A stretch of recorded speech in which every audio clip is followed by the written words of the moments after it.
Okay, well, okay, welcome everybody.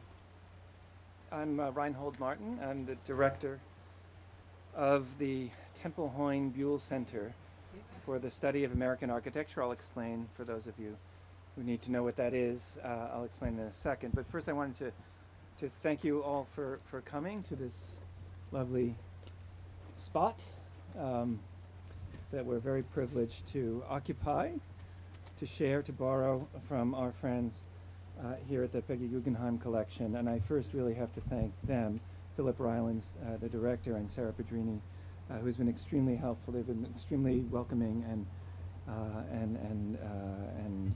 gracious in sharing their space and their view with us.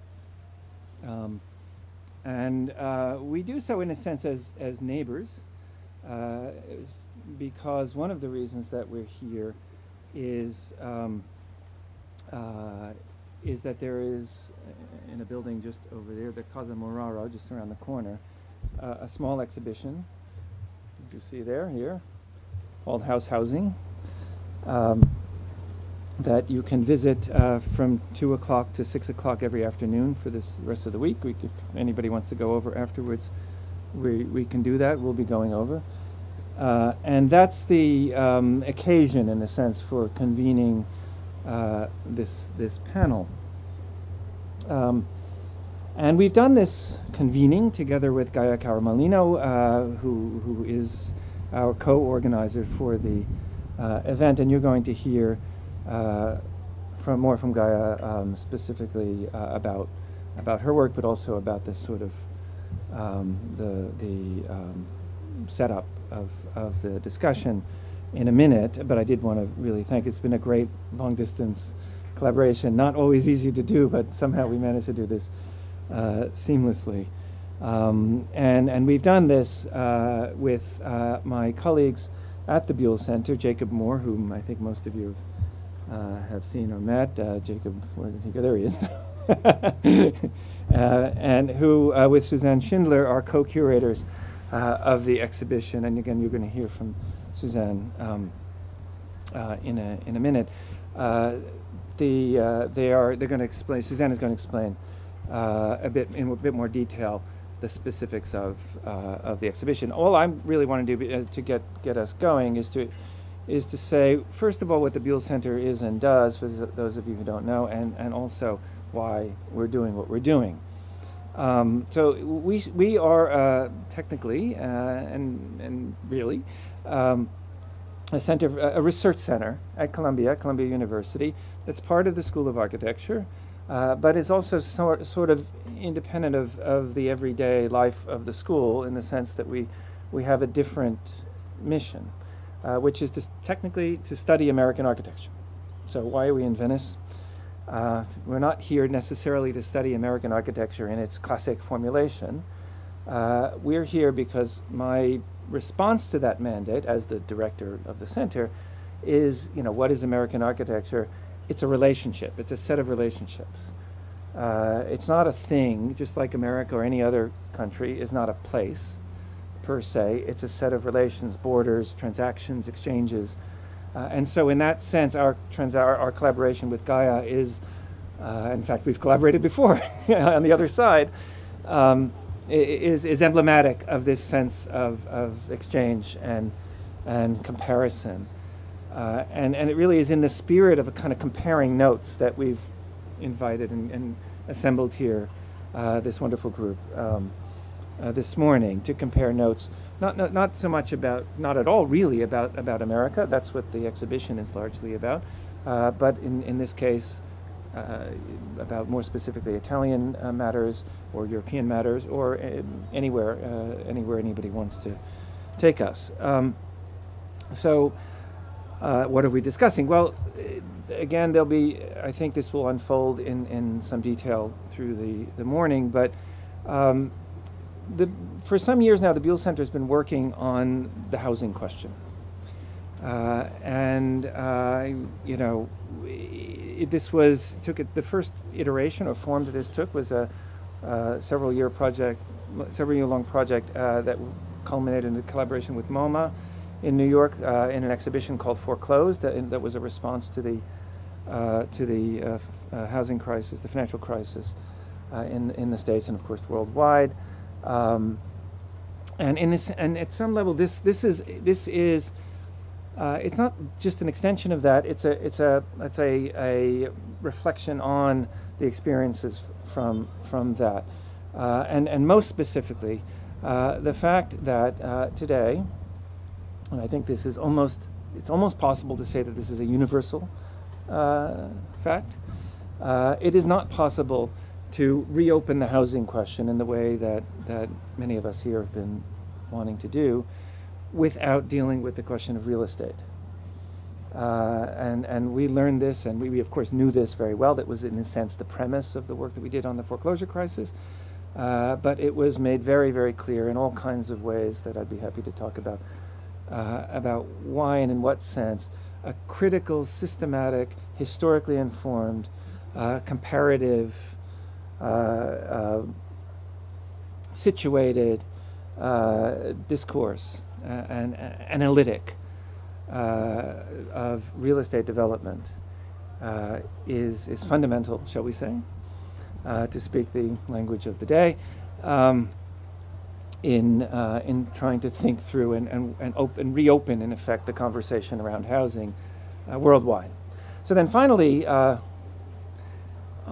the moment here, the title of this panel, Fundamental Number 13, the real estate and the housing question, is, of course, a kind of salute, in some sense, to the curatorial thesis of the Biennale, with a little bit of a wink towards the other kinds of fundamentals that may not have been made as manifest as they could have been in the discourse, at least framing, because of course we hadn't yet seen the Biennale when we set all of this up. But I at least think that's been borne out, that in some level the question of what's underneath it all, the fundament in that sense, the ground, the land in this case, and hence real estate, is not just in some sense one to add to the list. And if you're counting, you'll notice that there were actually originally, in the original kind of announcements, there were 12. That was actually symbolically better. For some reason they added a few more, but we thought, okay, let's stick with 12 because then we can do 13, and that's sort of fun. So 13 being the sort of wild card, the sort of lucky or unlucky one, depending on how you want to look at it, and hence the sort of one that troubles the others. And it's in that sense that we are attempting to kind of, we're wanting to just to sort of make a gesture in the spirit of ongoing dialogue, and also to, in a sense, open our own long-term project in the direction that the little exhibition over here has set out, to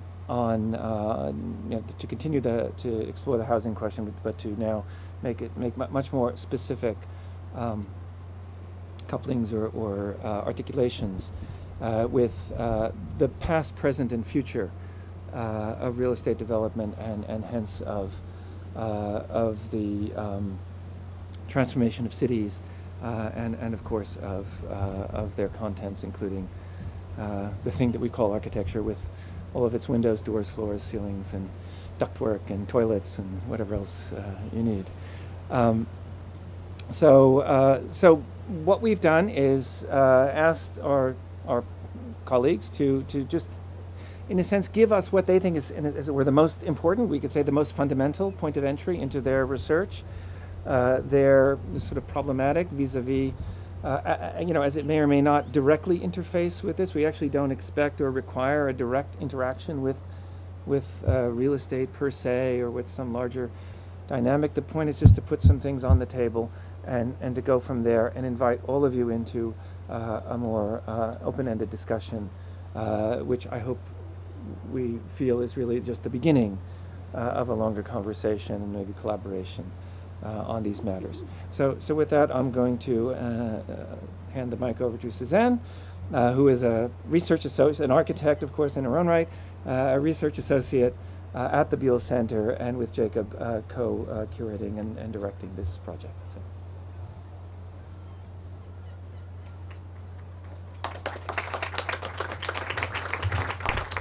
Hi, everyone. Thank you, Reinhold.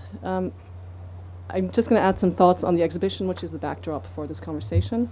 Importantly, I'm speaking for a whole group of people. So for the sake of saving time, Jacob Moore, co-curator, a large team of architecture and PhD students at Columbia, of whom I think 3 are here. I'd like to point out Oscar, Leslie, and Marta.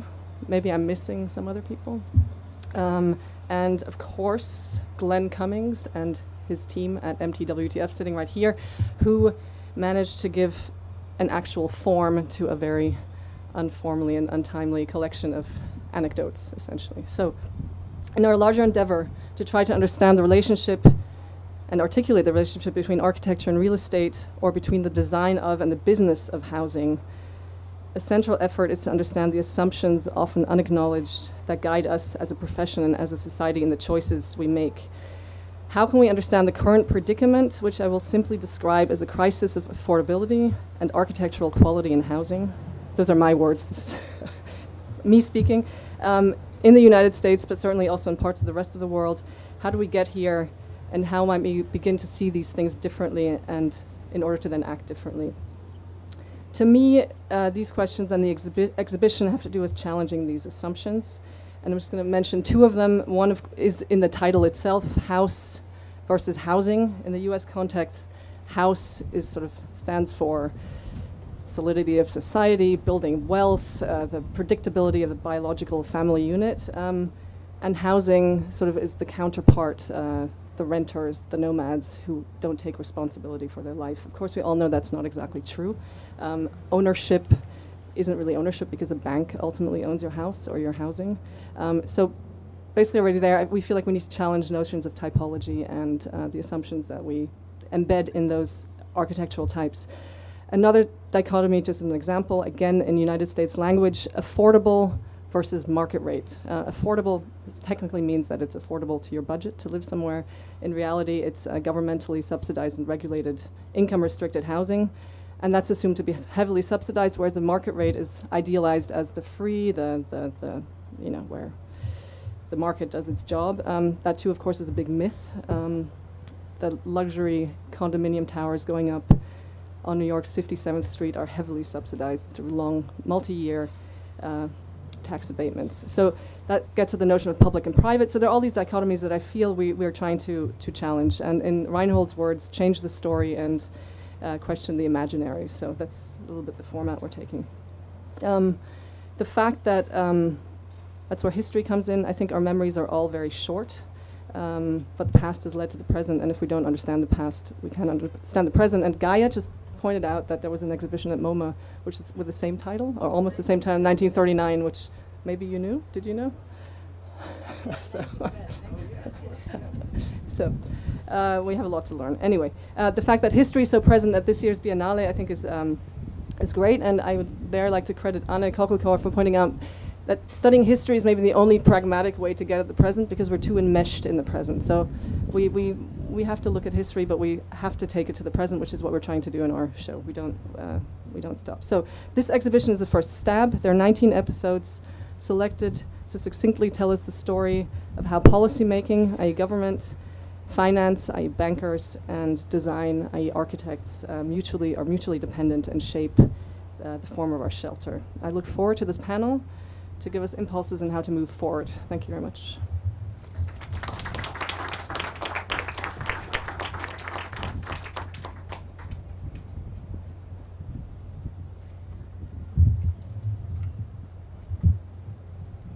Okay, so good morning. First of all, I would like to thank Reinhold and the Buell for providing me with that great opportunity to co-organize this event, and all the guests and speaker colleagues, friends who participated. I don't want to waste precious time devoted to the presentation, so I decided just to open up a few concerns that could be addressed then through the discussion. as an architectural historian, I'm particularly intrigued by the consequences of this observation, of this interrelation between real estate and architecture on the study of housing history. I decided to isolate 3 points, moving from a recent research developed in the last year with some colleagues at the Politecnico di Torino, Politecnico di Milano, and La Sapienza di Rome, on the residential architecture built for the middle class in Italy during the years of the economic boom. A season of urban collective housing that is quite unexplored by architectural history and considered for a long time as the product of the speculation culture, produced more quantity than quality, let's say, and the left evident traces on the contemporary urban landscape. So the first point concerns the forms of architecture. So these diffuse forms of these residential stocks met surely the requirement of a housing market that was able to codify imaginaries, way of living, models characterized by the repetition, the replication of catalog of solutions, let's say, that produced quality meeting the growing requirements in terms of living comfort. So which are the appropriate investigation tools, research tools to be used to study this average production? And which are the sources that, in addition to the more traditional ones, quantitative and qualitative, can be used? The second point concerns the actors involved at different levels in the shaping of this residential stock.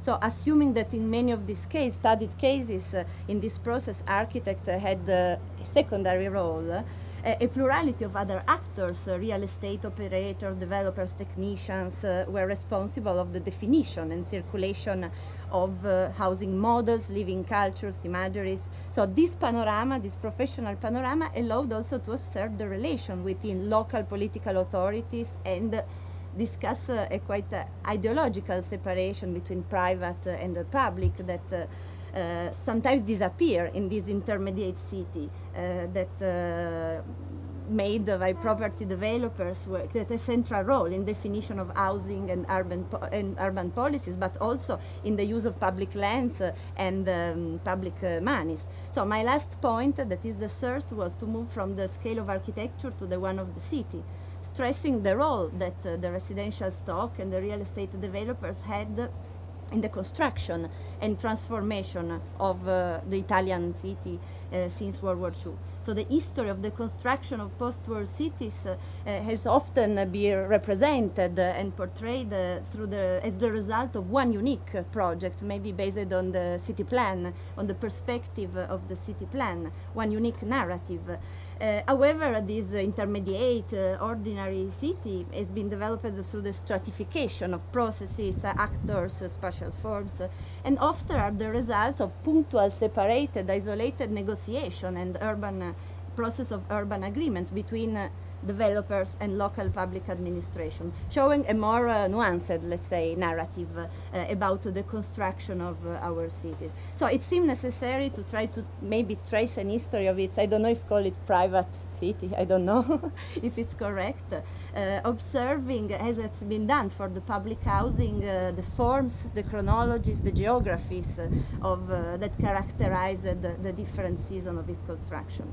And I conclude by saying that the huge work done by the Buell on housing, I remember the work on the consequence of foreclosure on American residential landscape. I saw the exhibition at MoMA, could surely provide an interesting frame for the development of a wider transnational and comparative observation, as Reynold was mentioning, on this topic, assuming that beyond the obvious specific local, geographical, national specificity, it would be interesting really to find the several common features that characterize the recognizable residential stocks in terms of practices, in terms of actors involved, operating methods, in living models, as well as in the many criticities that the residential stock conceived for another model of society and residential aspiration mirror today. So not only in terms of technologies, but also because of the evident generational and societal change. So this were just 3 points to try to open in certain way the discussion. And I briefly introduce the event of today. The aim of this brief discussion was to put together a number of scholars, professionals, students with different perspectives to try to address the topic, this interrelation between real estate and architecture from really a variety of different perspectives. So I started to introduce the first speaker, the first panelist, Stefano Boeri, architect who lives in Milan, who has a professional firms design buildings in Italy and abroad, is a professor of urban design at the Politecnico di Milano, and has been visiting professor in various different universities. Was director of journals such as Abitare, Domus, and is the founder of the research agency Multiplicity.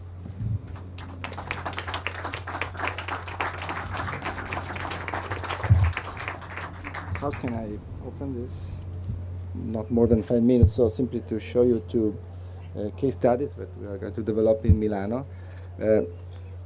Quite different, but both are trying to deal with the, let me say, with the policy, public policy related to housing as a way to re-equilibrate the relation between the urban sphere, the natural sphere, and the agricultural sphere. Well, the first one was in a way inspired by my mother, that at the end of the 60s with Marco Zanuso was designing una casa nel bosco nearby Milano. And what I remember very well when I was a kid, I was going to live in this forest nearby Milano. There was an unbelievable relation between this very simple composition of boxes and the presence of trees that were in a way dictating the layout of the internal environment. And this is Umberto Wasser, you know, an architect and artist, Autrichian, that in 1972 was in Milano at the Triennale proposing a house for trees. This is here, him in Via Manzoni, Milano. But well, let me say, the idea of a vertical forest, of a bosco verticale, was maybe born in Dubai. I was in Dubai in 2007, and I was part of a conference related to the boom of skyscrapers and high towers in the last 2 decades. And we were, I remember I was with Alejandro Zaira. Alejandro was trying to show how it's crazy the fact that 96% of the high building and skyscraper built in the last decade are covered by glass, kind of glass and so on. So at that moment we started to imagine the possibility to have high buildings or towers or skyscraper with a sort of organic skin, and the idea to imagine, in a way going back to Umberto Wasser, the possibility to have trees and not simply plants. So to have leaves everywhere on the facade of a high tower. I was starting to design exactly 2 towers in the center of Milano, and in that case let me say, the owner and the developer was the Italian branch of Heinz real estate company. I think you know quite well. And well, I was in the condition, was absolutely lucky and occasional, to introduce the possibility to imagine such a building. And so we started with a manifesto, trying to, let me say, straighten the advantages that in terms of sustainability such a relation between trees and plants would use. So I'm going very fast, but there are many things that you can imagine in terms of filtering the sunlight, creating a microclimate, absorbing the dust from the urban pollution, producing oxygen, and so on and so on. And from another point of view, the idea was also to imagine to gather in 1,000 square meters, equivalent of 2 hectares of forest, and to propose a certain possible alternative to the suburban single-family house model. So we are working a lot with a workshop, let me say, a really interdisciplinary laboratory with botanics, people who were studying the resistance of trees to the extreme windy condition, for instance, because you can imagine that to have a trees at 120 meters, it's not exactly the easier way thing. And then, well, we worked in order to understand how to guarantee the irrigation coming from the further of the water, so working exactly like if you want, like a big tree, and that's the first renderings of the project. And the project is now more or less, the two buildings are more or less finished, and we started 4 years ago with a real forest in the suburb of Milano with 1,000 trees, and by one, within 2 years, we started to move it to the construction site, and we put it there with a certain kind of complication that you can imagine, and this is now the situation of the two towers. We have 1,800 trees from 3 to 5 to 9 meters, 4,000 shrubs, and 50,000 plants. So,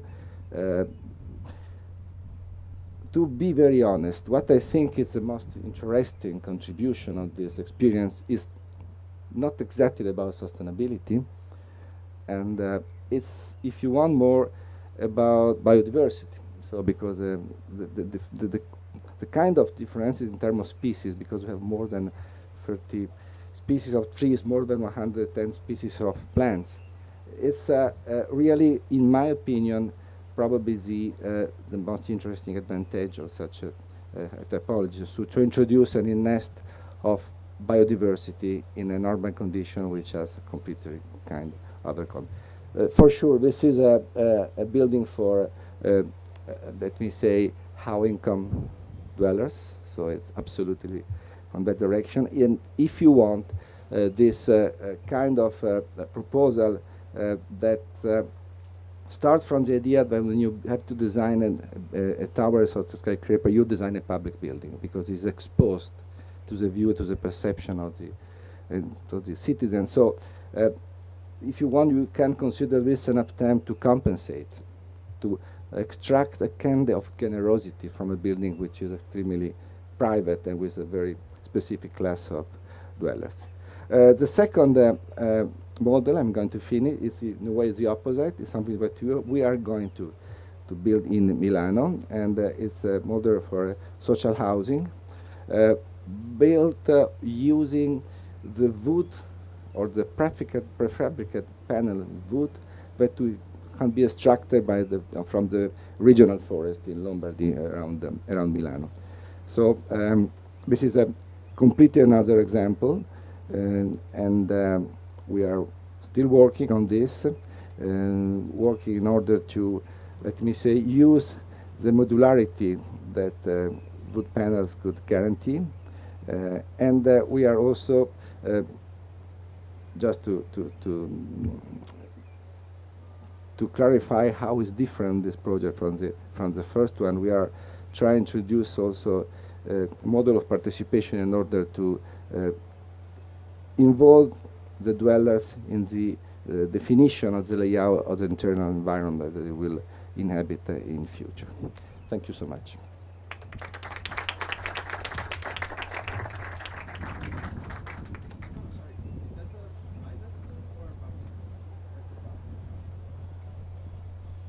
Okay, I would like to introduce Ludovico Centis, an architect and founder and editor of the architectural magazine San Rocco. He's a partner of the architectural office Salotto Buono. He's currently a doctoral candidate in urbanism at the UAV in Venice.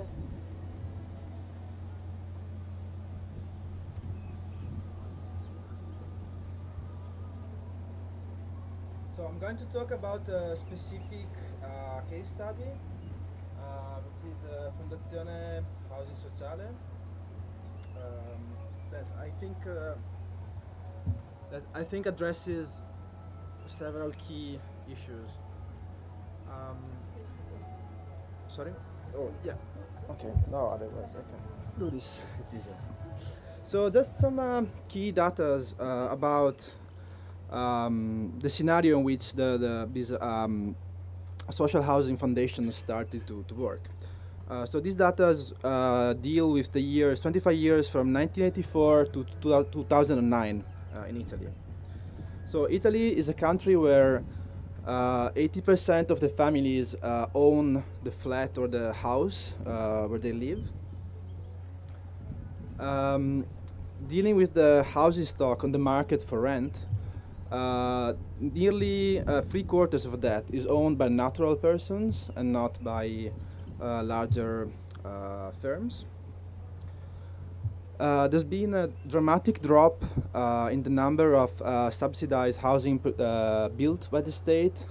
So from 1994 to 2004, they dropped from 34,000 to nearly 2,000. So it's really it makes a huge difference, and especially if you look at a specific year, 2004, comparing the Italian condition to UK and France, so two other countries in Europe that are comparable in terms of population, let's say, we can see that in that year, Italy produced 2,000 flats of subsidized housing, UK nearly 30,000, and France nearly 80,000. So you can see how there's this such great difference in these conditions.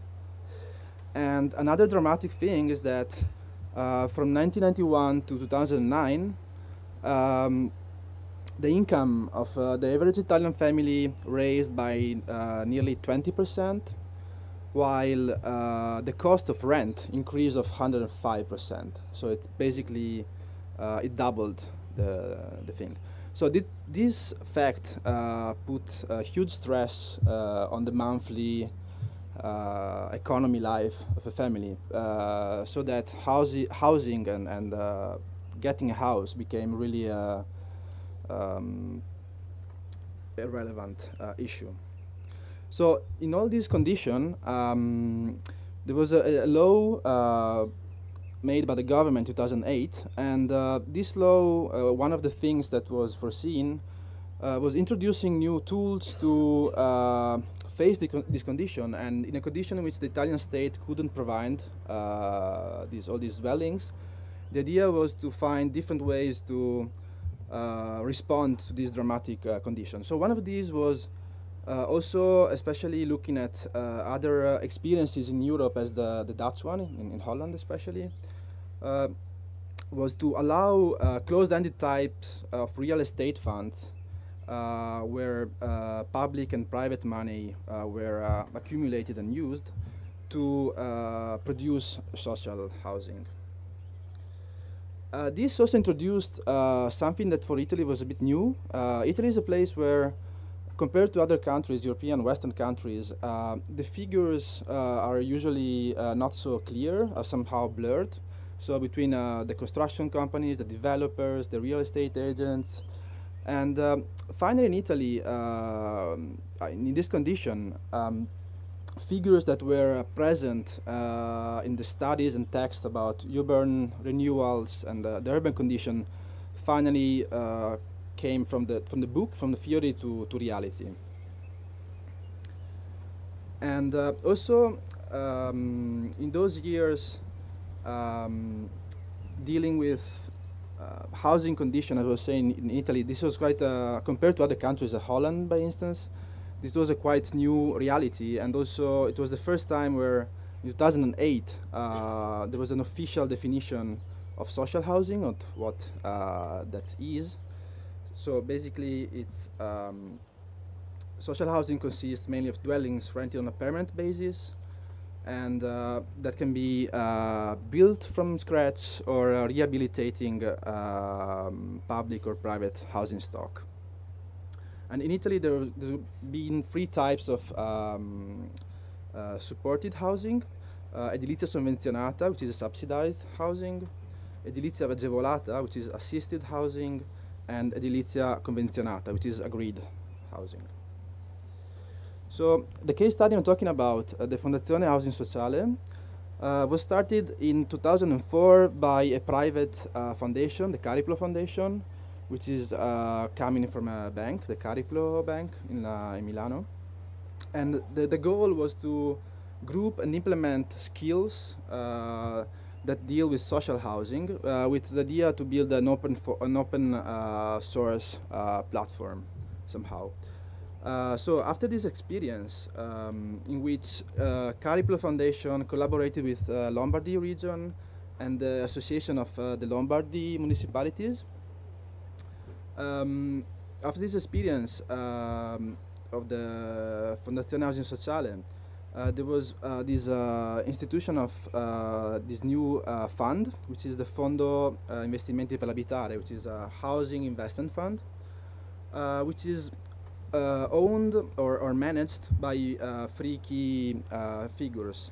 So the main one is the Cassa Depositi e Prestiti, which is the Deposits and Loans Fund, which is a fund which is by 80% controlled by the state. And then both with 15%, there was the Association of Italian Banks and the Association of Banking Foundations. So the idea was to, as I was saying, to where there was a lack of resources from the state itself, was to coagulate and create this fund where also private money could somehow address this problem. So this fund has an expected duration of 30 years, and the idea is to collect resources for 2 billion euros.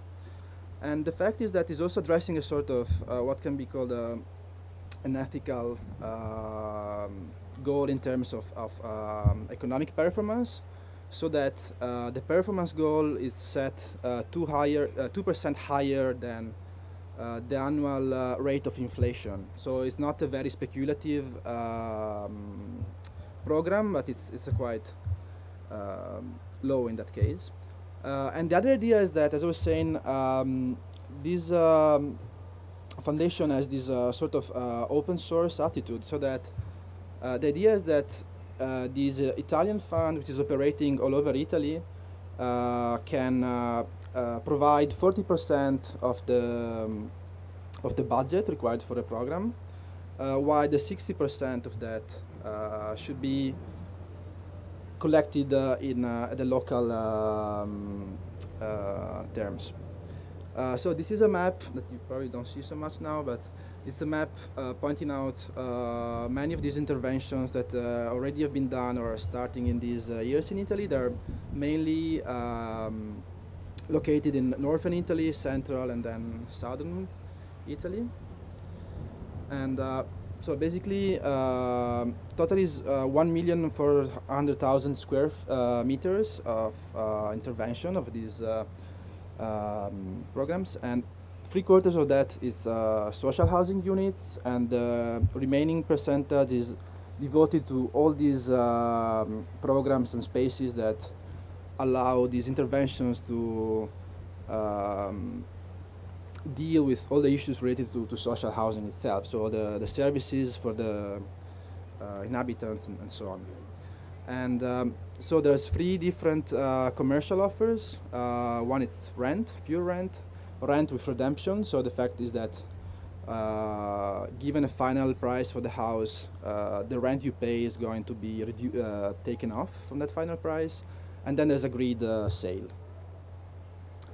And I'd like to show you some specific interventions made in Milano.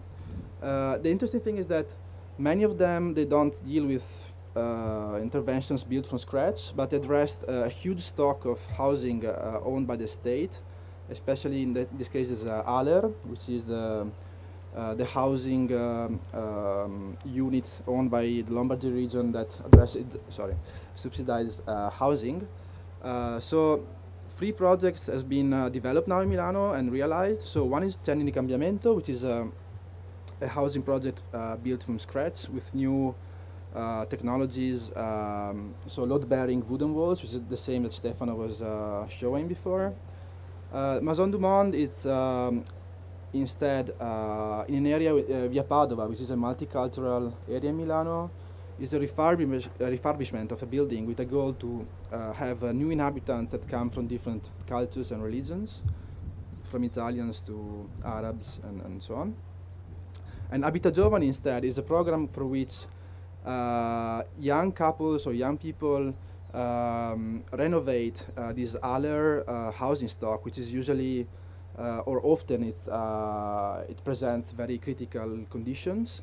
So giving them good conditions to go there, in change they also have to try to improve again the conditions of these critical housing units built in the 20th century in Milano. So I guess you see nothing from here. So this is Cegni di Cambiamento is the building phase and the final constructed phase. And this is a couple of flats renewed from the Haller housing stock in Milano. Thanks.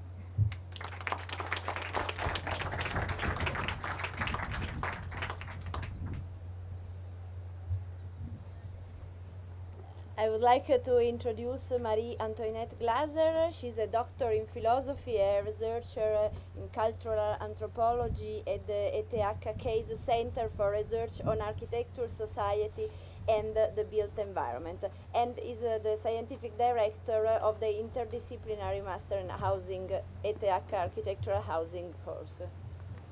Thank you. Hello, welcome. What we're doing at ETH Wohnform, ETH Case in Zurich, in this specific project that I'm talking about now, is called House Biographies. So we're doing historical and empirical research in housing on the level of the house in an urban environment. We're dealing with multifamily housing in the cities. This does not mean private-owned single-family houses, because in Switzerland and in Zurich and other cities, the dominant form of dwelling is to rent an apartment. So we're dealing with multifamily residential complexes. In Switzerland, only around 30% of the population owns homes, with less than this in cities. Renting prices are high and the market is tight, particularly in urban areas like Geneva and Zurich. So most of people rent. The main players in the Zurich housing market are, of course, private investors, the city itself, housing cooperatives, which I'm talking about a little bit later on, housing cooperatives and institutional owners, foundations, for example. You have to know that in Zurich, the tradition of housing cooperatives without any profit orientation has like a 100 years old history. The three actors, the city itself, the housing cooperatives, and the non-profit associations and foundations together build almost 25% of the actual housing market in Zurich. And the political goal is to increase this share in the city within the next years up to 30%. These more like social-oriented or common-oriented investors, the cooperatives, have always been interested in long-term investment housing, and when they build good and solid quality housing for middle class, lower middle class and middle class. So that's not social housing. Instead of quick profit orientation. What they build often served as models for other housing projects later on. They still are highly valued, and not only valued in cost or in financial terms, but also in social and local terms. And this is what we are interested in. We want to find out why these houses, these housing complexes, are still solid, are still here, permanent, and others not, why others are turned down. The leading idea is to research the complex history of appreciation of these exemplary houses from different periods. From 1915 is the oldest, and 1970s the youngest one. And they're, of course, ordinary architecture, everyday architecture. And to trace their history in a kind of a trajectory, a career. Over its lifetime, a building undergoes transformations and periods of high esteem and maybe also low esteem, low value. Or it is highly valued by its resident but not in public, or seen differently by the owners. Most of the complexes that we looked at have been standing for a long time. They're proven durable. They show permanence for several reasons. And how are we going to do that? We researched their biographies. We analyzed the multiple factors of value and durability and appreciation. And you may not see. Oh, I had a third slide, whatever. I will tell you what is on the third slide, which is not here. The idea of a house in our approach is that the house is continuously formed by processes, practices, and structures and undergoes change. So the house is not just the house with four walls and a roof, but the house is more. It has to do with the connections outside and relations. A house is a built, lived, and perceived space, is a dynamic setting of structure and process, and undergoes several transformations over time. Therefore, has a biography, which we can try to tell. In our understanding, a house biography is a detailed portrait, narrative of a house or a housing complex, in which architectural, historic, social, and cultural analysis are brought together. We use the term biography to describe both the narrative and the performative stories of a building within a specific setting. We think of a house as an entity that does not end at its four walls, but goes beyond. It's more like a living building over time. A biography narrates stories of change, not only of the built structures, but also of social life, everyday experiences, and the general discourses. So we are interested and we are studying both the material components of a house in its transformations, its construction and facilities, and in how the people, the actors, as you said, the residents, caretakers, property owners, and managers experience a specific dwelling environment in their everyday life, how they deal with it, how they appreciate, modify, appropriate, or how they create an atmosphere of home, at home, the residents. Also for us, the house has an impact back on these people. So there's a reciprocity in this relation of people dealing with the house and the house or the material maybe dealing with the people, the actors. Since a house is not an isolated entity, for us it should always be seen in connection with its urban environment, social trends, and public discourse, professional discourses. The aim of this biography approach is to get to know the specific qualities and the potentials of these houses or complexes over time, to find out what made them stay for so long time, what made them permanent, and maybe to re-enter some of this knowledge into the design practices of today, basically.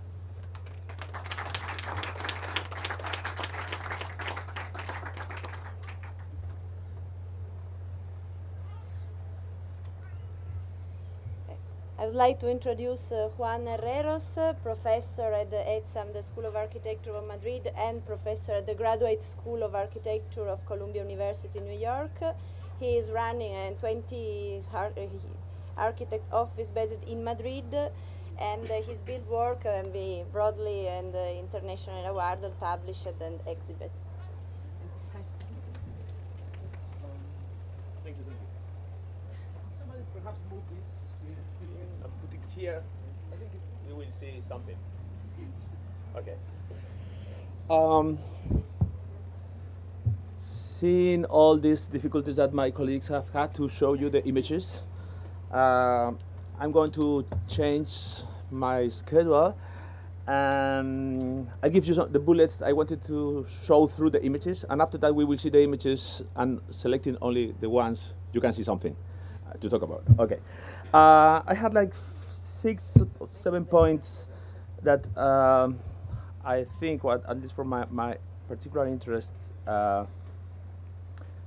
we have to talk about, if not today, in our environments. One is this idea that housing has become infrastructural for the cities. All these huge projects being built in the peripheries of the cities. I'm talking from the European context. Sorry for the not. Perhaps some of these questions are not directly related to the suburban America.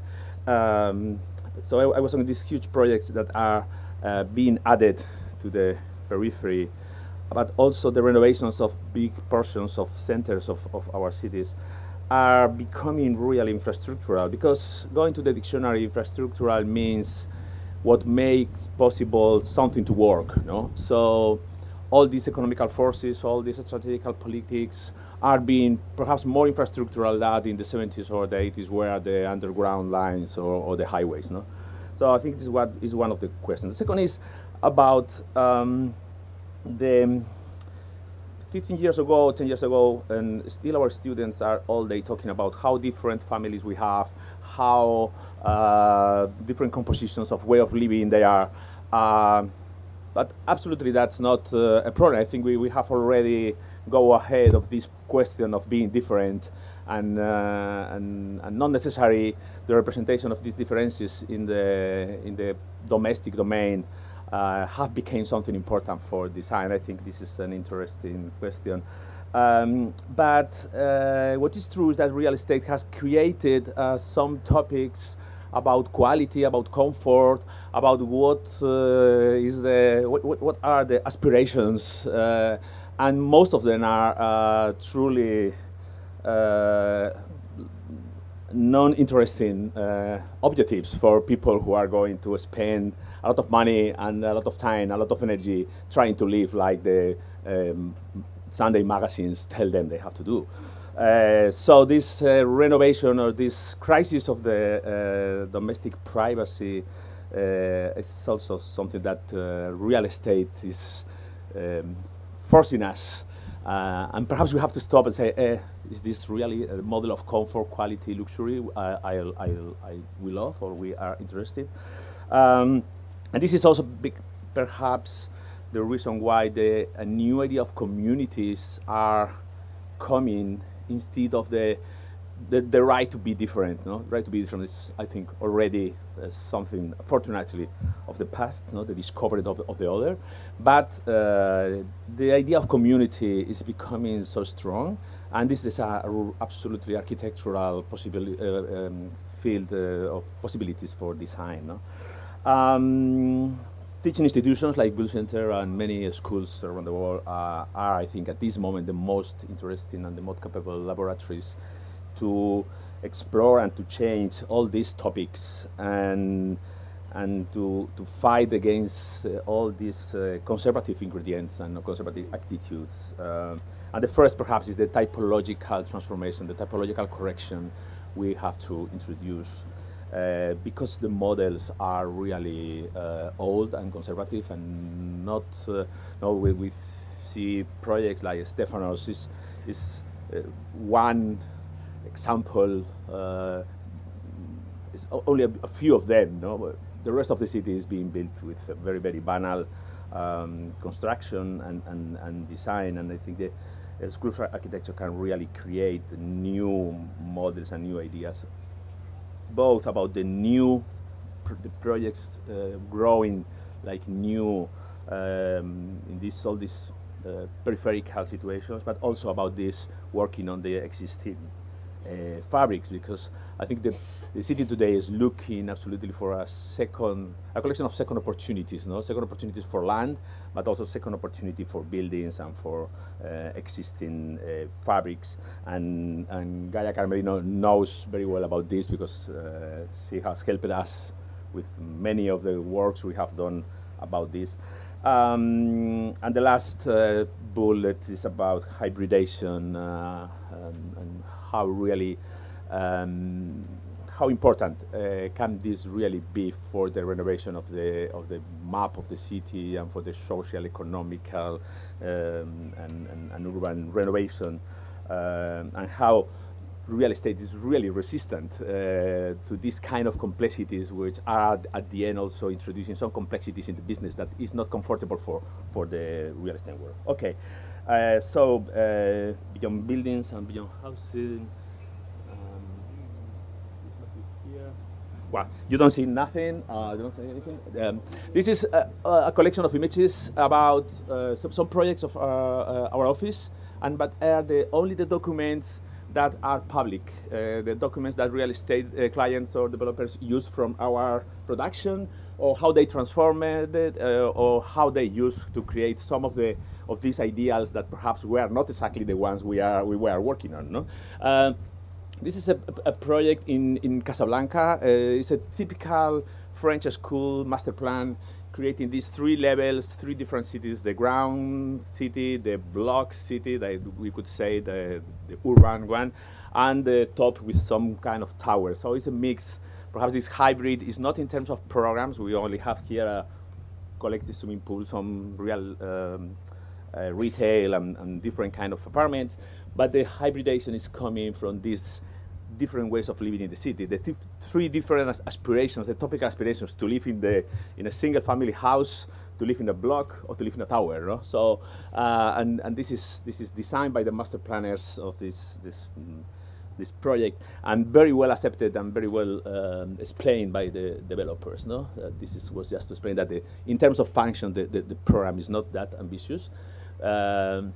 Some of the interiors, these are the interiors manipulated by the real estate companies from the ones we produce in the office, just to demonstrate that there you have this community, you have this interior space, these patios, these green areas where you will really live sure and controlling the part of the city. You know, you are not lost nowhere. This is a beautiful interior too. And this is nice because some of my students, some of them are here present, know how tough I am fighting against these renders with happy people doing happy things and dressed like fancy situations. All these are images of the courtyard of this 4 sites block in Casablanca. So it's not very important for the developers to explain how this is from outside. It's more the idea that you are living with somebody, where you are living together with others. No, this is a facade, but the facade is only to show how this outside the space of the terrace is creating a kind of vertical community. You can see different people doing different things, so they are belonging to the same club. No, and this is let me see here. This is another one. This is in Marseille. It's exactly the same. That's because I told you this is a French school master plan. In this case, the hybridization is coming also from another topic or other equation. Is we were obliged to go to this competition, 3 architects in the same block. So they don't want to have a monotonous city. So you have to look somebody to work with, but you can't make agreements in terms of design. So it's strange rules, but finally it works. This is the type of drawings is repeated. So this is to explain that again, that the program is not that hybrid or complex, but what is complex is the different ways of living and the different signs of architects. No? Again, the interiors are showing through the windows of the other buildings that are belonging to your own block. In this case, the buildings are different, but are friends. No? And I show you. I hope you can see one of these images later. This is in Oslo, is the port. The 3 places we are now seeing were formerly industrial sites. So industrial sites recuperated by the real estate industry. So this idea of taking places with a certain kind of history and transform them into a interesting place to live in, is also a way. It's a political. It's a quite interesting political attitude of real estate, like saving portions of city and giving back to you. No, is that this is the port of Oslo, like many ports in Europe, were at the edge of the city but blocked for the people. No, so don't worry, we are now going to take off all these industries. We are going to build housing for you. The most expensive apartments in Oslo, of course, what means really expensive apartments, but recuperated, by the industry of real estate. And at the end is the Munch Museum, so it's the idea that you are going to live by the Munch Museum too. This is a quite interesting example you are not going to see. This is a development at the edge of the city of Vitoria, exactly in the moment where the city, very dense, stops radically and the swamp of the starts, the natural environment, and there we built these 4 towers. It's in Vitoria, the Basque Country in Spain. We built these 4 towers. One of these 4 towers is office. but they are absolutely the same than the housing ones. No, this is also a tricky decision, but finally you can identify that the tower in the middle you don't identify. The tower in the middle is very transparent, and the other are more opaque. Of course, the transparent one is the office tower. But what is interesting is this. This is the common space between housing and office. So you have a window a little bit bigger than in a house, but not till the floor like in the usual office, and many other details. Finally, what happens is, if I'm selling you this office, I'll tell you, you know, this office is wonderful. It's like to be at home. And if I'm selling you this apartment, I'll tell you, you know, you remember those offices with the glass and the big windows? It's a loft, no? So it's again the market inventing typologies, no? Perhaps with more accurate way than us can do, no? This is a picture.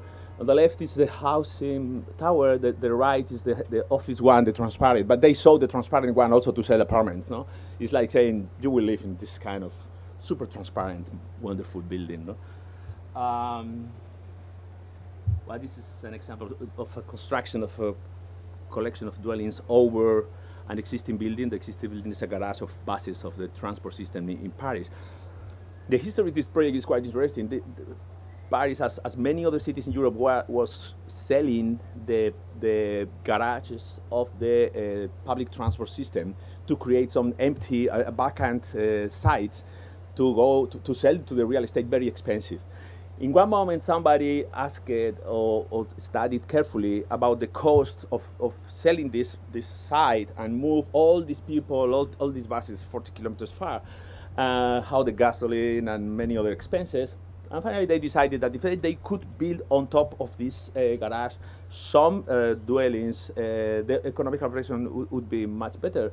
So they finally sold the rights, the aerial rights, and to a company who built these apartments, and the workers still are there going every day. You know? And well, this is the image that the first project in Casablanca, the developer, the real estate company, presented in one of these real estate fairs recently. Of course, there is no the name of the architect there, and you can read this company is an global operating company working some lines, and the 5 lines later they say working in regional scale.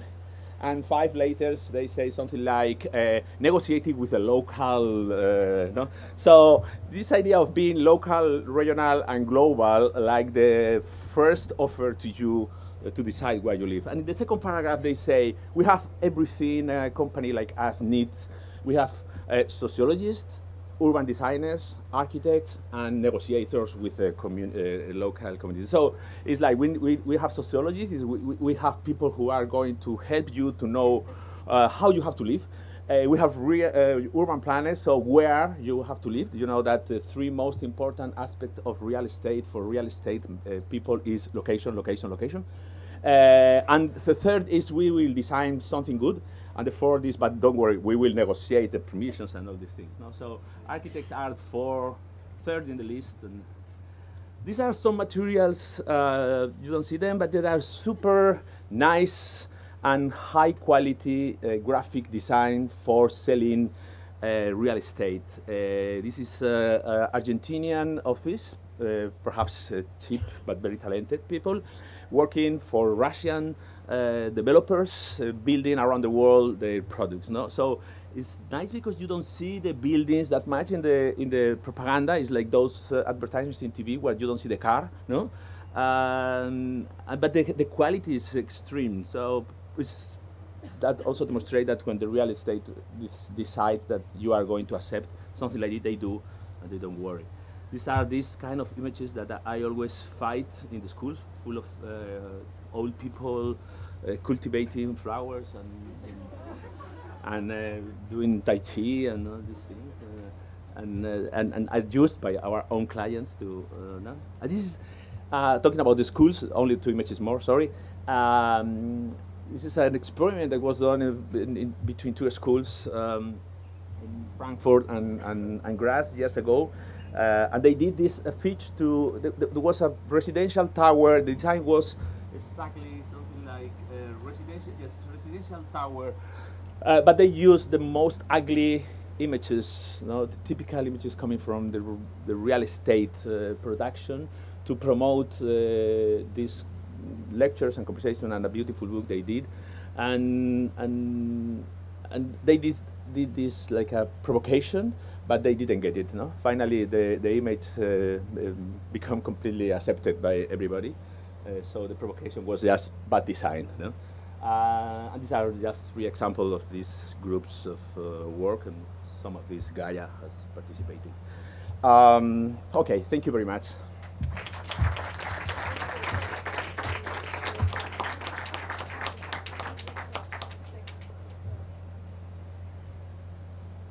Okay, I would like to introduce now Paola Vigano, architect, professor in urbanism and urban design at the U of Venice and the École Polytechnique Fédérale de Lausanne. She has been guest professor in several universities, and in 2013 she received the French Grand Prix de l'Urbanisme et l'Art Urbain.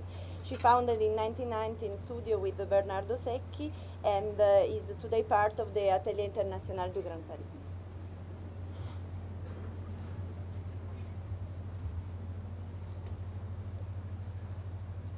Okay, thanks a lot to the organizers for this invitation and to Gaia.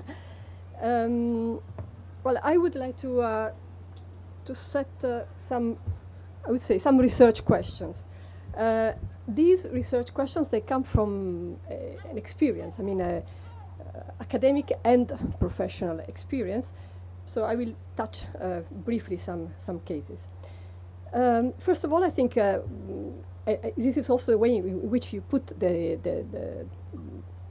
topic, real estate as a historical problem. And I think that's a quite interesting point. There are already a lot of research on that, especially I think in Europe. But what I think is important today is to understand how history is used to legitimate the present practice. For example, I don't know if you have this feeling, but at the end of the 80s, well, after Mrs. Thatcher arrived, and when all the big industrial areas were starting to be abandoned in Europe, the idea that in fact even Paris realized by Baron Haussmann, was a result of real estate market, was a result of speculation, but in fact they constructed a very qualitative type of city. So this argument, what I'm interested in is that this argument was used to legitimate the new role of the private market in the construction of the city.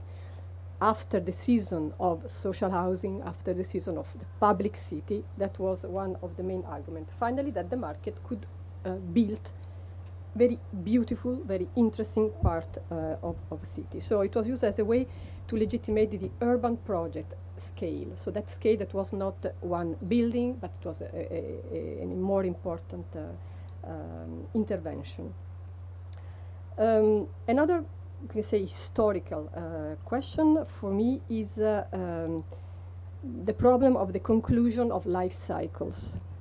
And for example, recently, I was teaching at the GSD in Harvard, and we were studying with the students in the Boston metropolitan area, the ranch houses, and especially those constructed by the Campanelli company. This was an Italian company that realized thousands of the same type of suburban house, the ranch house. And of course, go back to the idea of biography. We use the term micro stories, but in any case, the need to understand at the same time the life cycle of the product of the building and that of the people living there. And of course, the life cycle, sometimes they coincide. They are in fact aging together. Sometimes they have differently stories, but of course this is a very important connection. Life cycles of buildings and practices and lifestyles. But for me, the fundamental interrogation concerns the present. and the future. So I propose to you, like Juan Herrero, some points. The first is the hegemonic presence of big real estate groups in the construction of today the contemporary city. For example, I'm working since 10 years on a very big new part of city in Brittany, in Rennes. So it's 5,000 housing. And we won the competition. We are following, we are realizing all the public spaces and also interacting with the market, with the operators and with the architects. Of course, the architects, they are absolutely marginal. They don't count practically anything. But I see some problems in this hegemonic presence. One is the question of the standardization. So there is, of course, an incredible lowering quality of the housing type. There is a sort of blind functionalism. It's not the functionalism of the 20s. It's really a blind version of it. There is a strong importance of rhetoric because we have to communicate. So all the strategies, as Juan was showing, the strategies of communications are fundamental because they have to modify certain imagery and they have to use different rhetorics to go on that. So first point, first big problems I see is this hegemonic presence. Second question for me is the real estate investors' portfolio. So here I'm talking of geographies. Who knows who are the geographies of real estate investors? That's really a hidden geography, but it's fundamental to consider and to understand how the city may and will probably change in the future. Is a complete opaque, of course, field. For example, working in Brussels, it's interesting because during the 70s, millions of square meters of offices were realized outside of the center of the city. It was a strategy of decentralization. And today, they think that this strategy was wrong. It was wrong because during the last decade, Brussels was requalified, the center of Brussels, and because those offices are today that are connected to highways, for example, they are completely congested, there is too much traffic, so they are not efficient anymore. And then dismantling this idea of decentralized offices in favor of other, maybe new housing, maybe something to be invented. But for sure, there are investors coming and buying those spaces. And this leads me to the third point, that are the hidden actors. We don't know, as I said, the portfolio geographies, how, and even the logic of construction of those portfolio. But what is very important, I think, for us, for designers, and for designers in a way still working with an idea of public good or common or collective good, is that you don't know the actors. There is a lot of rhetoric about the idea that you have to work with the actors, but in fact, the actors are completely hidden and they are not showing up. What we can understand is that, for example, in their portfolio, those areas are not important at all. They are not strategic. So for the city, is important to requalify areas that are degrading and they are empty and abandoned because they are a capital there. But the actors, the owners, just put those buildings, those areas in their portfolio, and they are not interested at all at a modification of. It's just a long-term investment. So so here we have, I think, a lot of problems, and I would really like someone starting to work on that. My last point is a very critical one also, is the invention of polarization. I'm saying invention because polarization is something that we consider something like a natural phenomenon. So all in every big medium city we go today in Europe, all of them are in lack of housing. All of them are looking for new programs of housing. There is an emergence of housing, which is quite strange. We are in a crisis. We are not really growing. So why there is this emergency? That's not absolutely clear.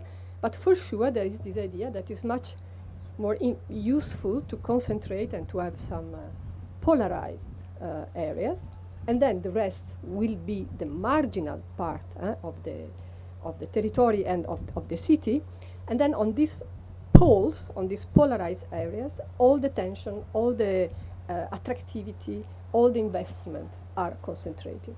So, and this is producing two problems. One, in the cities that are in fact under this pressure, densification, etc., new housing programs, and the other problem that is less considered of the marginal areas, of those that are not in the polarized part.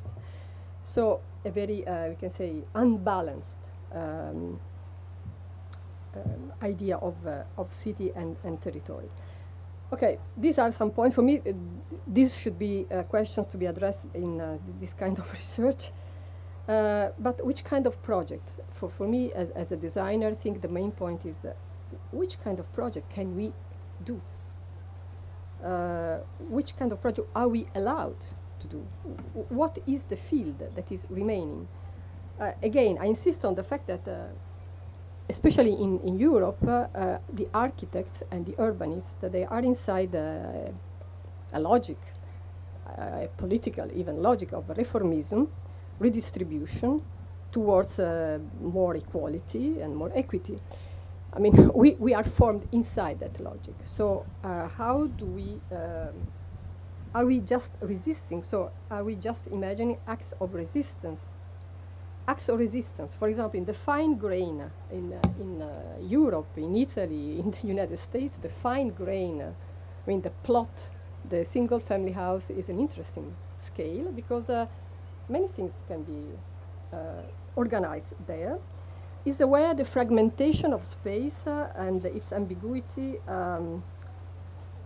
is interesting because it's ambiguous, of course. On one side, no one has a complete overview of that situation, but at the same time, you can work inside. We can say, with Bernardo Secchi, we use the term of porosity, but this porosity is, of course, a potential, is something that can open new possibilities. Another interesting thing is the question of marginality. So working with the students, for example, together with the school, the Parsons School of Design in New York, on Brooklyn, it's very clear that the real estate market is really interested to a very small part of the city and of the territory. We can say that was what was said there, about the 10% of the areas. So what about the 90% of the city? That is not, in fact, in the interests of the real estate market, is outside of it, is out of the market. So that's interesting because we have also the impression that the market is everywhere. No, it's not true. The market is very selective. We know that. It's very selective, so there is a lot of urban space that is completely out of the market. And finally, I think that nevertheless, we need to understand ideologies and especially in a way, the utopias that are behind ideologies. Even in the images that Juan Herreros was showing, there is a part of utopia. And we have to understand also this, that there is a small grain of utopia there, and we have to be able to deconstruct this and to work on that. Thank you.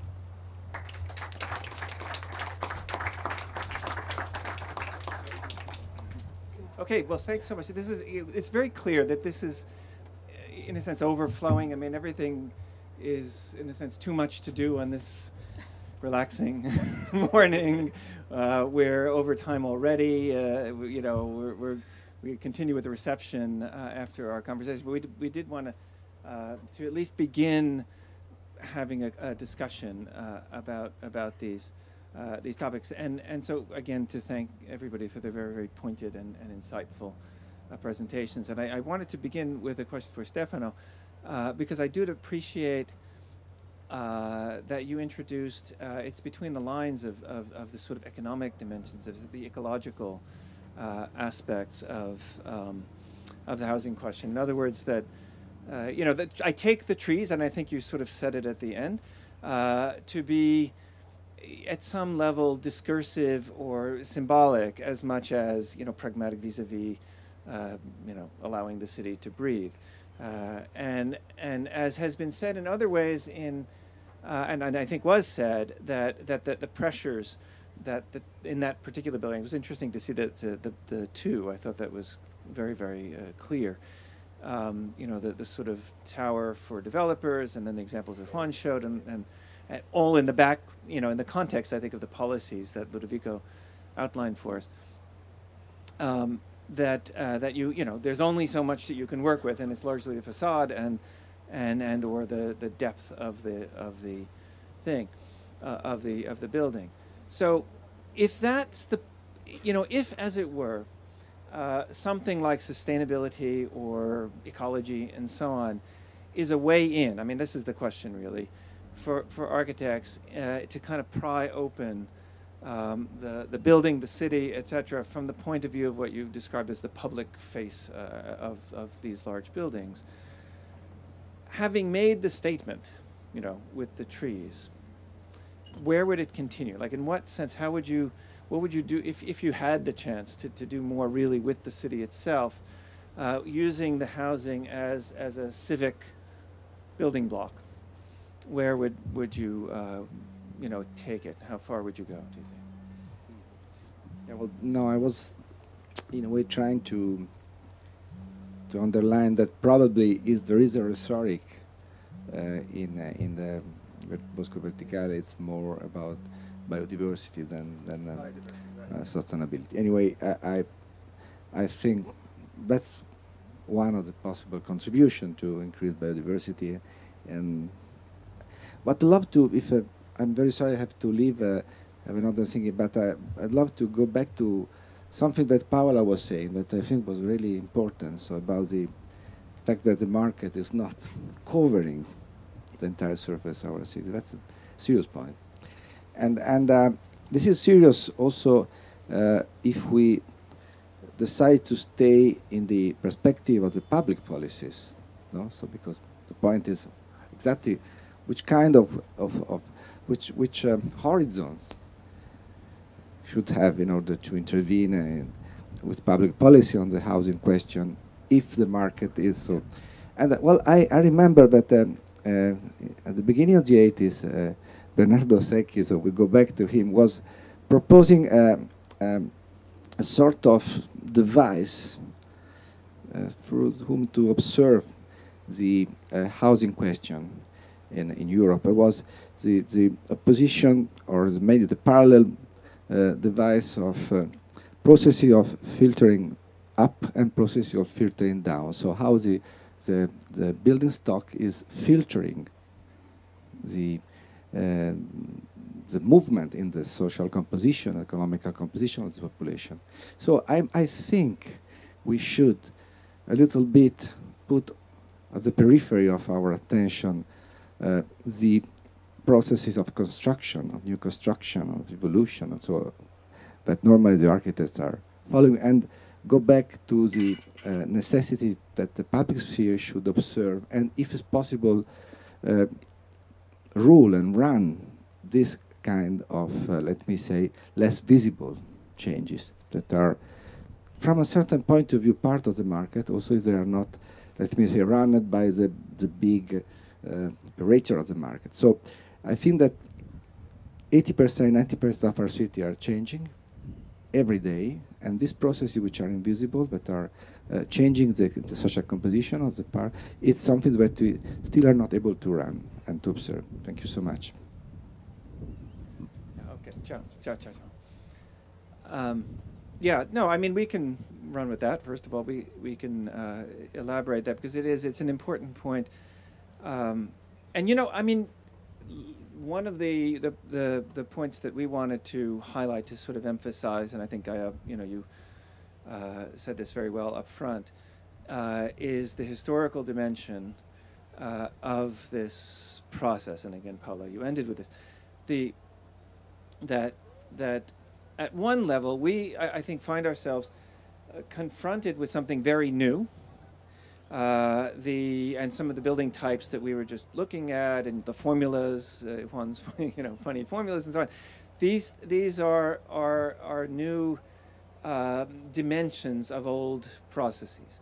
In our sort of version of it in the exhibition over here, we tell stories about architects and policymakers and so on dealing with the pressures and the force fields of basically a kind of urban economic machine that was not invented in Dubai in 2000, but in fact has developed historically. As certainly Haussmann's Paris is one of the key touchstones. In our case, we have Frank Lloyd Wright meeting up with the mortgage system in America.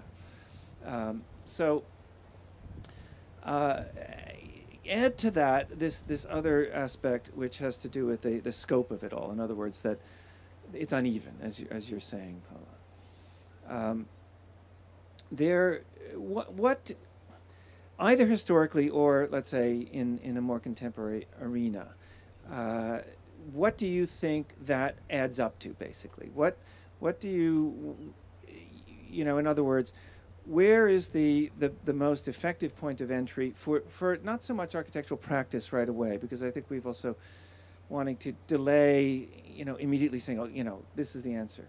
But the most sort of, let's say, fruitful or promising point of entry into something like a new historical imaginary on the one hand, recognizing that exactly all the things that we just discussed are moments in long-term processes and what that means when we narrate our own histories, to tell our own biographies, if you like, and at the same time, what that means or could mean vis-a-vis the geography. So I'm thinking, in other words, sort of geographically, how to speak differently about the 90% that's not in the picture vis-a-vis the housing question, and how to speak differently historically, over time. So space and time.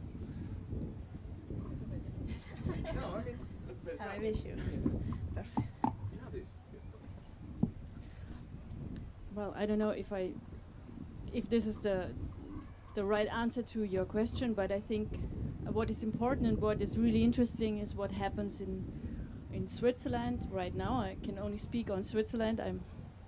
I don't dare to talk about European housing market, but the interesting point is that more and more the collective form of housing cooperatives, as they are for like 100 years now, that it is free now from this social leftish whatever atmosphere, and people start to found cooperatives and to give them new forms, and it's very attractive for a very urban, middle class, younger audience, maybe, let's say, and they try to bring participation into the forms that they're giving themselves. So they go back to these historical tradition of housing, but they do it now, and since few years they were introduced, they were accepted, and they were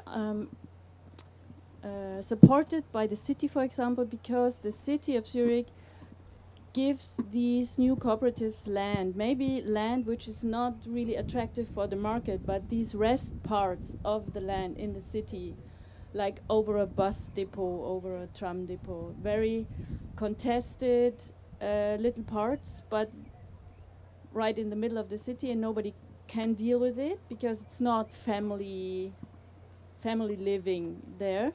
So here too, I think 2 points come together: the old and new form of the cooperative, and the critical parts of the city are given to them, and so new urban quarters can develop, and also the city takes profit out of that. So I think this is very new a new development, which we can at least see in Zurich, maybe also in other cities in Switzerland, and also in Paris, I think. These are new evolving types, and I think this is the interesting point, and to see how they are organized, how they are financed, how they interact with the public authorities. This is interesting point. Architecture is not in the front row. The organization is it, I think.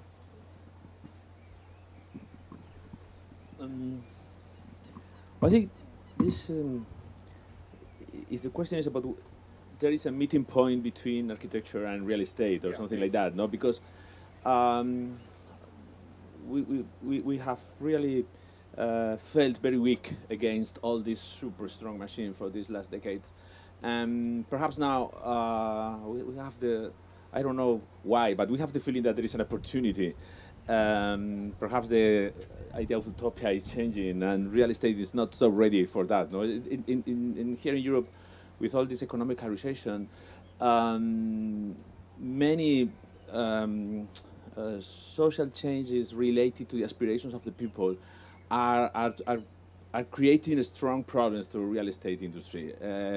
So 20 years ago, the aspiration created by real estate market for every middle-class family was to have a single-family house in the periphery of any of these, of Madrid or Barcelona or Paris or whatever.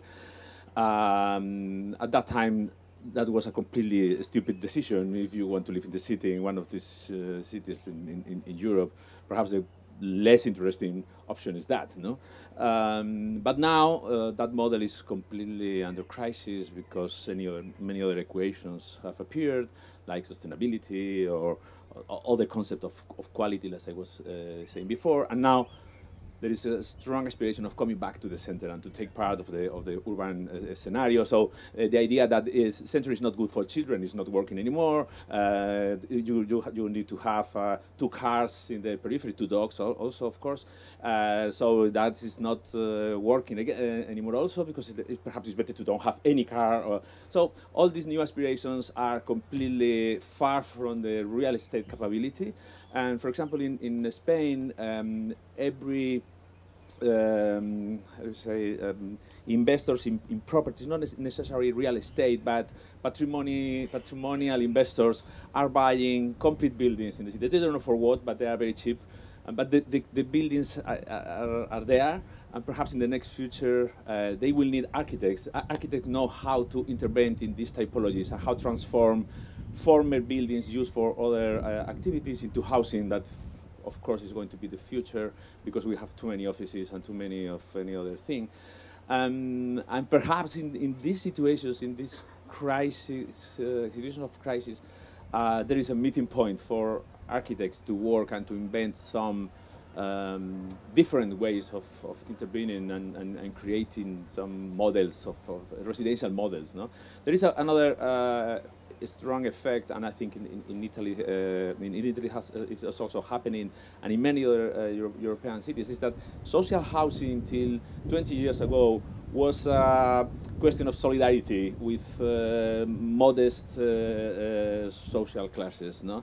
But now these modest classes are full of professionals, are full of very well-educated people. So it's not the same just to give them the solution, like a kind of an emergency solution to have a kind of quality of living. It's another equation, and the real estate is not so ready for that, you know, to have these clients in those situations. No? So, and I think there are these two cases can be really interesting for architects to recuperate some capability of control of this evolution, this utopia.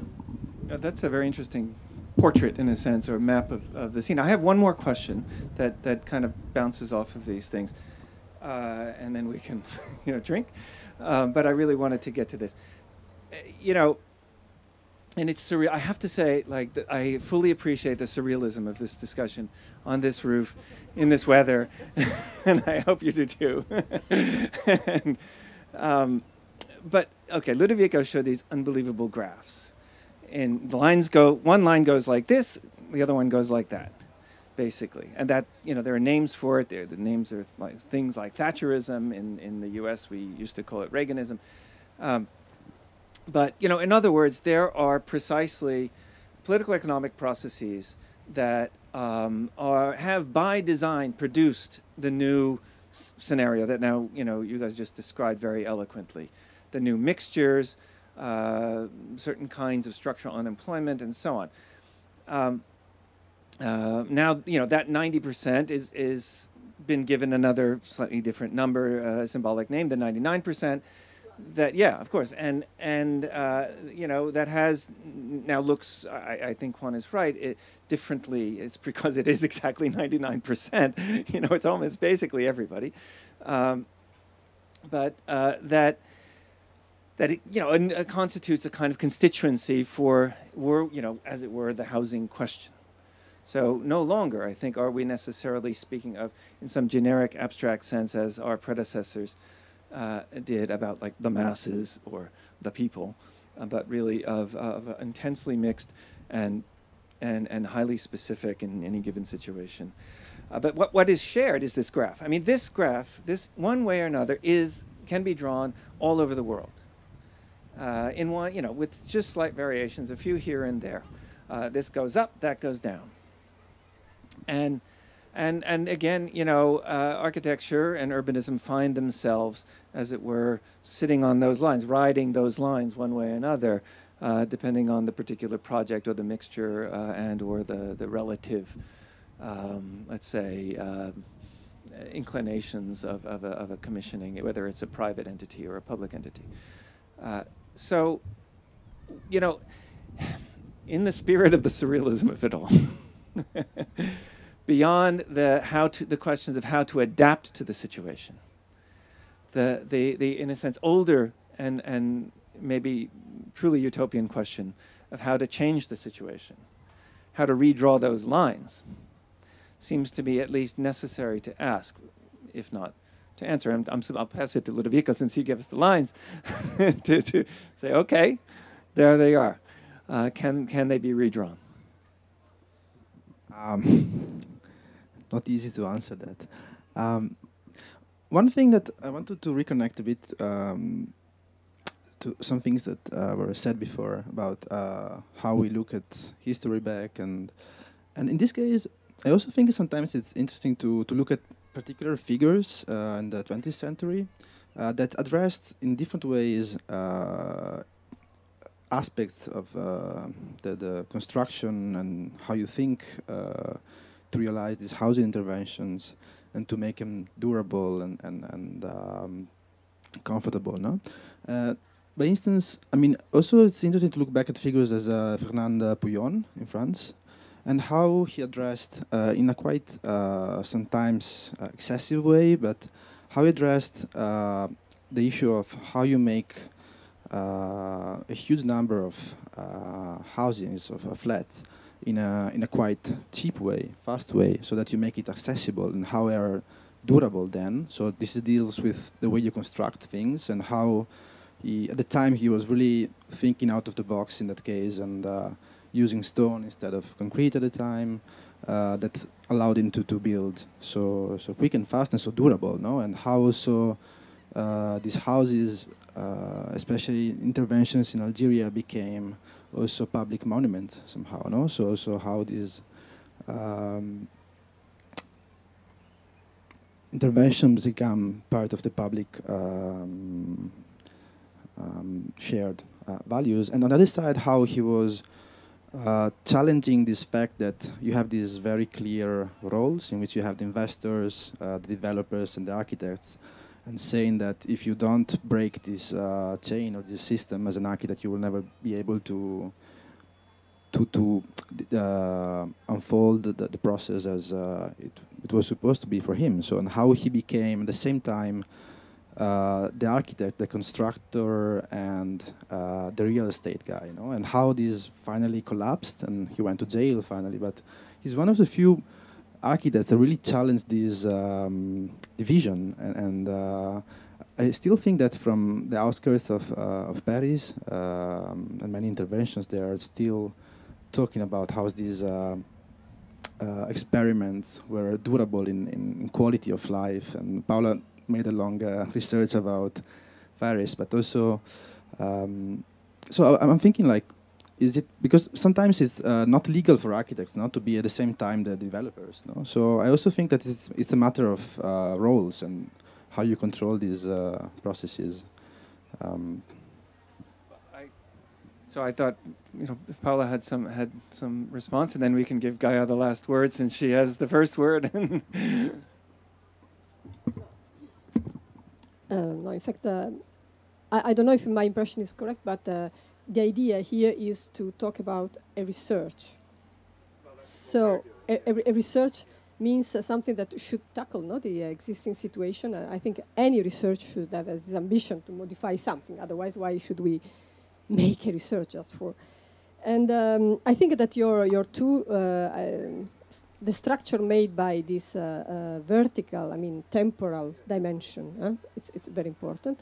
Also, I suggest as a way to understand arguments that are proposed today, but they are in fact on top of older stuff. And the second, the geography. I think that the two things are very important. And a geography means, for example, representations, atlases of these about these themes. And this is something not really existing, at least in an explicit way or in a public domain. And I would suggest also to add this in-out, maybe, because for sure we need different kind of strategies, both to intervene and to modify these two situations. Being inside, the strong real estate market direction, so this 10%, we should say, which is 10% generally, but in some occasion could be the 100%, because in some situation that this is the only way in which the city is transforming. And on the other side, the 90%, where I think we need completely different, we can say, cognitive strategies. Even to know things is completely a different work. And to know this 90%, we need a lot of these biographies, microstory, diffuse work, really a lot of field work, being on site and understanding what's going on. So this is a way, maybe not to do the revolution, but at least not to participate in a completely blind way to what is simply going on. And you discover always a lot of possibilities in this 90%. Things that are much beyond our imagination, our expert imagination. So I think we have also to feed ourselves to this source that is normally extremely rich.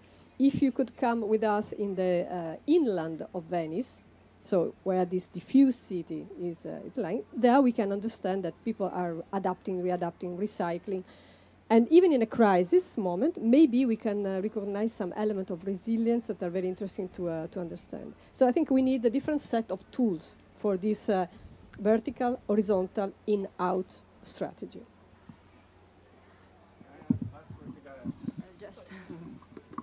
Same, okay.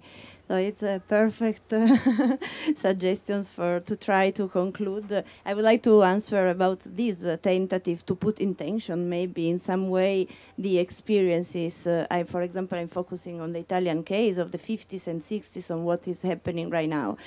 Italy, of course, lived a season without precedent in the 50s and 60s, and it's quite hard for me to understand how to put in relation the role of the developers and market in that moment with the situation of today. So for that reason, I would have more two questions about the act presence situation. The first is during that years, the market proposed really rigid models and schemes, typologies proposed for one unique, basically, model of family that, of course, today show very well its criticity. We have all the people living alone in apartments of 150 meters that have problem to pay the cost of heat, many management cost of, and the same thing, form of co-housing and many other form of housing that show very well that these schemes are very rigid. So are the real estate operators interested in adapting in some way these existing typologies or more interested in investing in other fields? This is a question that I have because I don't know. There is this sensibility to, to find, yeah, okay. And the other things is about geography, because just we started within this big research to map the activity of certain actors in the 50s and the 60s, for example, in the city of Turin. The big Italian developers such as Società Generale Immobiliare, insurance companies, and mapping the phenomenon. It's pretty obvious that which were the strategies of localization and the geographies, but the feeling is that the market was everywhere in that period. So sometimes in an explicit way, sometimes hidden using public form of subsidies, but to create exactly the same kind of housing. So I don't know if these 19% of the city that now it's not covered by correspond to that situation. Yes. No, but it's okay. So I found this big distance, but it would be great to understand the way to put in tension these different moments, of course. Okay, yeah. Okay, yeah. Always more. There's always more. You know, as was apparently said in the press conference yesterday at the Biennale, this is the subject for another Biennale. So in the meantime, though, there are Bellinis. We are here until about 1:30, I think. So feel free to relax and enjoy the view and one another's company. Thank you again so much for coming. And then from 2 o'clock to 6 o'clock this afternoon, and as I said, all the rest of the week, for those of you who haven't had a chance to come and see the House Housing exhibition right around the corner, we're going to go over there today at 2 if anybody'd like to join, and we'll do a little tour. So thanks again for coming. It's been a wonderful morning. Let's enjoy the view. Okay, thanks.